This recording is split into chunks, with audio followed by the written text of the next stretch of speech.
We are Abby Ormond, Dylan Sutton, and Chase Fisher, and this is Team Bridget. Our project was the collapsible bridge. The first step in the engineering design process is to define the problem. Our challenge was to design a collapsible bridge capable of supporting 60 pounds over a 5-foot gap. Our bridge had to weigh under 5 pounds, collapse to fit in a foot cube, and be assembled in under a minute. It also had to be self-supporting, which means we couldn't anchor it to the platforms in any way. If we were allowed to anchor our bridge in place, it would have made our job a lot easier. As we quickly found out, stability was the biggest problem we had. To solve the problem we were given, we needed to find cheap materials that complied with our constraints, so wood was a good option. It's fairly light, cheap, and easy to work with.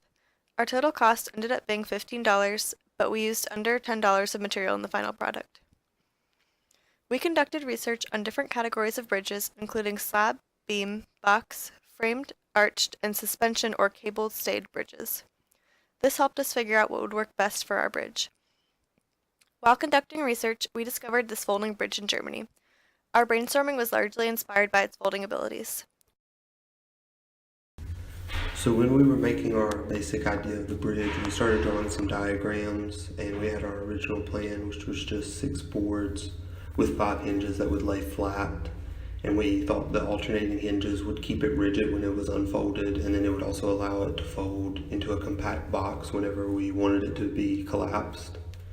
And so we went ahead and constructed our bridge in that fashion, and we were making and testing the best solution, but we ran into a problem, and that was that it wasn't rigid enough to support itself. It sagged in the middle really badly. And so we had to come up with some ideas to prevent that, and the first one was to just attach bungee cords, but that didn't really work because the tension we thought it would create wasn't enough to hold the bridge straight.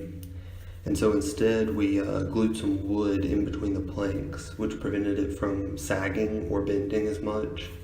And that really helped a lot, but we still had a problem with it wasn't quite rigid enough and it wouldn't support itself, so we had to make some more changes to figure out how to make it rigid enough to hold itself and the potential of 60 pounds up. After seeing how unstable the bridge was laying flat, we came up with a new solution to fix this problem by laying the bridge on its side. This would still satisfy the requirements, and the weight would be attached by a cord around the bridge instead of being stacked on top of the bridge like we previously had thought. This was still too flexible to stand up, however, so we drilled holes to add zip ties and make the bridge more sturdy on the hinges. We also added 2 sets of triangular supports at the end of the bridge to keep it upright when placed across the gap. One set was glued on, while the other was attached with zip ties on design day. At our final weighing of all the materials, the bridge ended up being barely over the 5-pound weight limit. To fix this problem, we drilled 8 holes in each board to get the weight down to 5 pounds exactly. At design day, the end supports would end up being the downfall as the bridge fell over when the first weight was added. The bridge seemed sturdy enough to hold the weight, so if we did it again, we would add better end support for stability.